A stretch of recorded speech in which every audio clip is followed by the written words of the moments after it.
RCP మాజీ MLA Nallapureddy Prasanna Kumar Reddy గారు వేమిరెడ్డి ప్రశాంత్ రెడ్డి గారిని ఉద్దేశిస్తూ యావత్ మహిళల్ని కించపరిచే విధంగా, మహిళలు తలవంచుకునే విధంగా మాట్లాడినటువంటి వ్యాఖ్యల్ని కదిరి తెలుగుదేశం పార్టీ తరఫున తీవ్రంగా ఖండిస్తాను. ఇది మంచి పద్ధతి కాదని చెప్పేసి కూడా హెచ్చరిస్తాను. Like minded people get together అని ఇంగ్లీష్లో ఒక సేవ ఉంది. ఒకే రకమైనటువంటి ఆలోచన విధానం ఉండే వాళ్ళంతా ఒకే చోట గుంపుతారు. జగన్మోహన్ రెడ్డిని చూస్తే ఆస్తి కోసం చెల్లెల్ని మోసం చేసినాడు, తల్లిని మోసం చేసినాడు.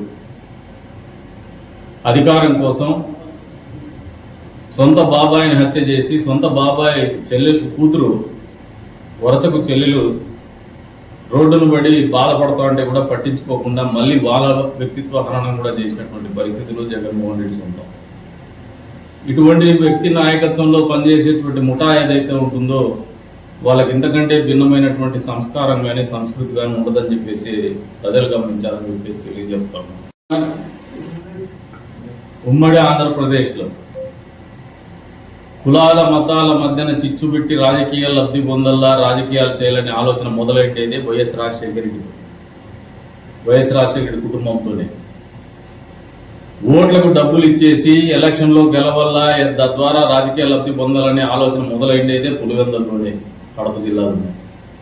రెండు కూడా అనాగరికమైనటువంటి చర్యలేవి.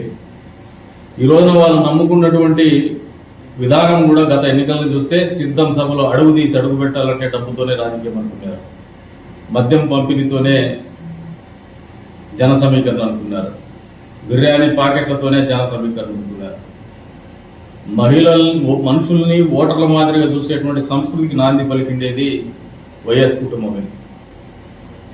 మహిళల్ని కించపరచడం కానీ, మోసం చేసేటువంటి ఆలోచన విధానం కానీ, మనుషుల్ని చంపి రాజకీయ లబ్ధి పొందాలనే ఆలోచన కానీ మొదలైండేది వైఎస్ కుటుంబంతోనే. ఈరోజు ఇటువంటి కుటుంబానికి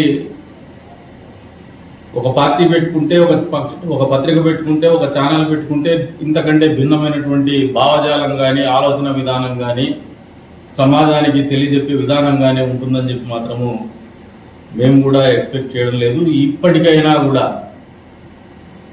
ఒకసారి ఏమారి 151 సీట్లు ఇచ్చిన తర్వాత మధ్యలో 5 తీసేసి 11 సీట్లకు మిమ్మల్ని పడేసిన తర్వాత కూడా ఇప్పటికీ మీరు ఆలోచన చేస్తానేది ఏమంటే, ముఠా తాగాదాలు రెచ్చగొట్టల్లా, కులాల మతాల మధ్యన చిచ్చు పెట్టల్లా, అబద్ధాల ప్రచారం చేయల్లా, వార్తాపత్రికని ఛానల్ని అడ్డం పెట్టుకొని ప్రజల్లో ఒక రకమైనటువంటి కన్ఫ్యూజన్ని క్రియేట్ చేయాలనే ఆలోచనతోనే మీరు రాజకీయాలు చేస్తున్నారు. కానీ జగన్మోహన్ రెడ్డి మహిళలను కించపరచడం ద్వారా వాళ్ళని డిమారలైజ్ చేయాలనుకుంటే నువ్వు పప్పులో కాలేసినట్టే. 3 మహిళల్ని వంచి నీ రాజకీయ సమాధి నువ్వే కట్టుకున్నావు. 3 మహిళలు మీ కుటుంబ సభ్యులు. మీ కుటుంబానికి అండగా నిలిచినటువంటి సోనియా గాంధీని వంచి ఒక పార్టీ పెట్టి ఆమెను వంచడం, మహిళలను వంచడం జగన్మోహన్ రెడ్డి కుటుంబానికి కొత్త ఏం కాదు, జగన్మోహన్ రెడ్డికి కొత్త కాదు.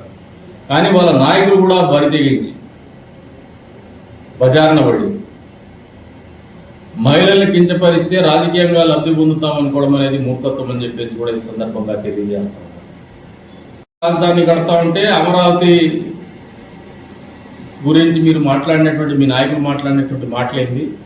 వేశ్యల రాజధాని అని చెప్పేసి.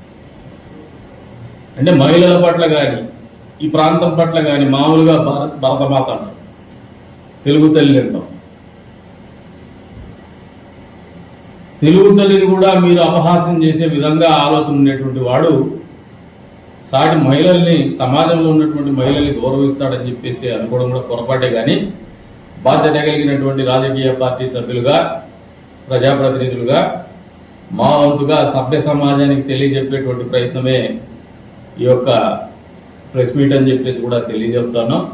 ఇప్పటికైనా బుద్ధి తెచ్చుకొని ఆలోచన విధానాన్ని మార్చుకోండి. వేమిరెడ్డి ప్రశాంత్ రెడ్డి గారికి మీద చేసినటువంటి వ్యాఖ్యలను ఉపసంహరించుకోండి. మహిళా లోకానికి క్షమాపణ చెప్పి భవిష్యత్తులో ఈ రకమైనటువంటి ధోరణి విడనాడండి అని చెప్పేసి కూడా వారికి హితవు పలుకుతాను.